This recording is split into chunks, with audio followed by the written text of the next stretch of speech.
اعوذ باللہ من الشیطان الرجیم بسم اللہ الرحمن الرحیم۔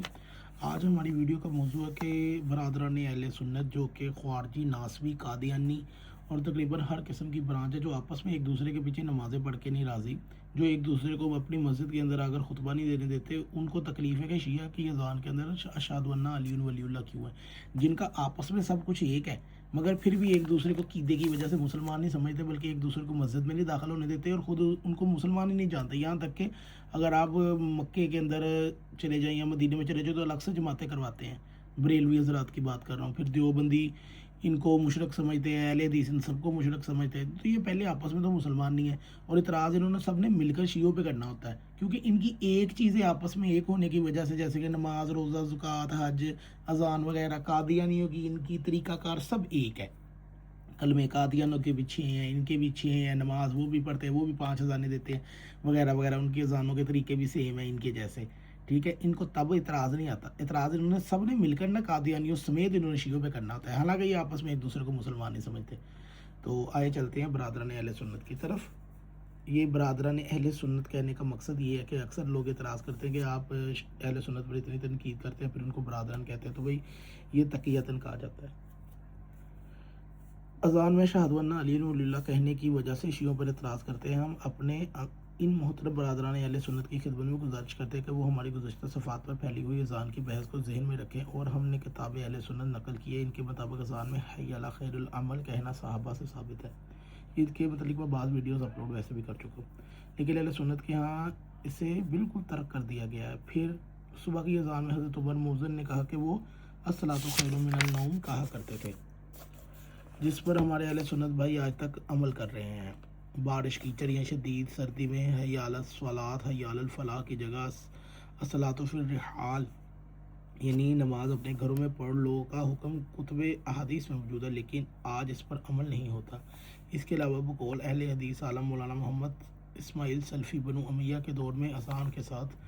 خلیفہ کو بلانے کے لیے حی علی الصلاۃ یا خلیفہ رسول اللہ شروع ہو گیا تھا۔ ماشاءاللہ ان کے یہاں تو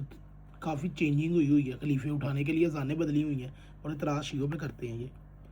اور اس کا صفحہ نمبر رسول اللہ کی نماز، صفحہ نمبر 39 شائع کردہ اسلامک پبلش ہاؤس لاہور۔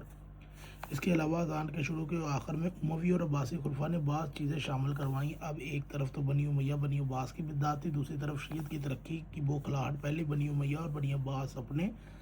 زر خریدی درباری علماء کے ذریعے شیعوں پر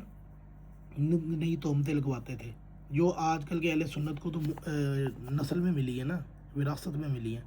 اور عوام الناس انہیں مشہور کرواتے تھے۔ انہی بے بنیاد تہمتوں کی وجہ سے شیعہ حضرت علی کو معاذ اللہ خدا مانتے ہیں۔ یہ کوئی معمولی قسم کی تہمت نہ تھی، بلکہ ان کی بنیاد ہی شیعوں کا قتل عام کروانا تھا،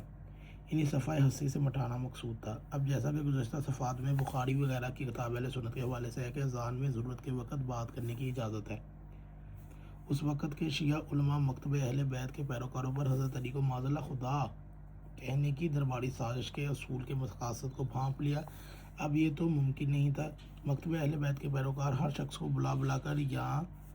ہر آنے جانے والے کو روک کر بتاتے تھے کہ حضرت علی کو امام اول اور وسیع پیغمبر مانتے ہیں، کیونکہ اس وقت کے بعض علماء نے یہ سوچا کہ اذان میں ضروری بات کرنے کی اجازت تمام مکاتب فکر میں موجود ہے، اور مکتب اہل بیت سے وابستہ افراد کو جان بچانے سے ضروری بات کون سی ہو سکتی ہے۔ اس لیے انہوں نے لوگوں کو اس بات کی اجازت دے دی، کیونکہ الاعلان عام، اس لیے توحید رسالت کی گواہی کے بعد یہ بات علانیہ کہی جائے کہ اشہد ان علی ولی اللہ، یعنی حضرت علی اللہ کے ولی ہیں۔ اسی طرح ہر انصاف پسند مسلمان تک ہمارا یہ موقف اعلان پہنچ جائے کہ مکتب اہل بیت کے پیروکار حضرت علی کو اللہ نہیں مانتے بلکہ اللہ کا ولی مانتے ہیں۔ مختصر یہ کہ اہل سنت جو ناسبی خوارجی ہیں نا، یہ سارے بدعقیدہ لوگ، یہ ماضی کے اندر بھی یہی حرکتیں کرتے رہے ہیں کہ شیعوں کو مشہور کر دو کہ جو شیعہ حضرت علی کو اللہ مانتے ہیں، تو بھئی آپ ان کی اذان نہیں سن رہے، اذان کو غور سے ہی سن لو تو اللہ نہیں مان رہے، وہ ولی اللہ مان رہے ہیں۔ پہلی بات یہ تو آپ کا یہ والا جھوٹا ڈھکوسلا تو بالکل ہی ختم ہو گیا۔ اب آ جاؤ آپ کے بنو امیہ کے پالتو جو درباری تھے جانور، جو آج تک آپ کے علماء کے روپ میں آپ ہی کے اندر چلے آ رہے ہیں، اور آپ کی نسلوں میں بھی وہ وراثتاً آ گئی یہ چیزیں سامنے، تو آپ لوگ کیا کرتے ہو؟ آپ لوگ کس کو نبی مانتے ہو؟ آپ سے میں نے پہلے بھی حدیثیں دکھائی تھی کہ عمر کے لیے متعلقہ محدثین کے لفظ یوز کرتے اس پہ وہی اترتی رہی ہے، اذان سے متعلق بھی اس کی عجیب و غریب حدیث آپ کی کتابوں میں موجود ہے۔ تو آپ لوگ اپنے اوپر نظر دو، آپ شیعوں کے اوپر کیوں اتنی نظر ڈالتے ہو کہ شیعوں کا عقیدے میں یہ ہے معاذ اللہ کہ وہ حضرت علی کو اللہ مانتے ہیں، یہ اذان کے اندر تو ولی اللہ مان رہے ہیں، آپ کے سر عام مان رہے ہیں، پھر بھی آپ کو تکلیف ہے؟ کیونکہ یہ آپ لوگوں کی نا شیعہ کے بغض کے خلاف تکلیفیں پہلے سے چلی آ رہی ہیں، کیونکہ لوگ شیعہ ہو رہے ہیں حق سن کر، اور آپ لوگوں کی جو بد کرداری اور گندگی اور جھوٹ جو آپ کی کتابوں میں ہے جو وہ لوگوں کو نظر آ جاتا ہے، اس وجہ سے وہ ان چیزوں کو چھوڑ دیتے ہیں۔ تو لہٰذا آپ شیعوں پر اعتراض کرنے سے پہلے آپ اپنی طرف توجہ ڈالیں، اپنی کتابیں پڑھا کریں، اس کے اندر کیا نجاستیں ہیں شامل ہیں، آپ رضات کبیر پڑھا کریں اور شرماتے رہا کریں۔ اگر آپ کو یہ ویڈیو اچھی لگے تو اسے ضرور شیئر کیجیے گا۔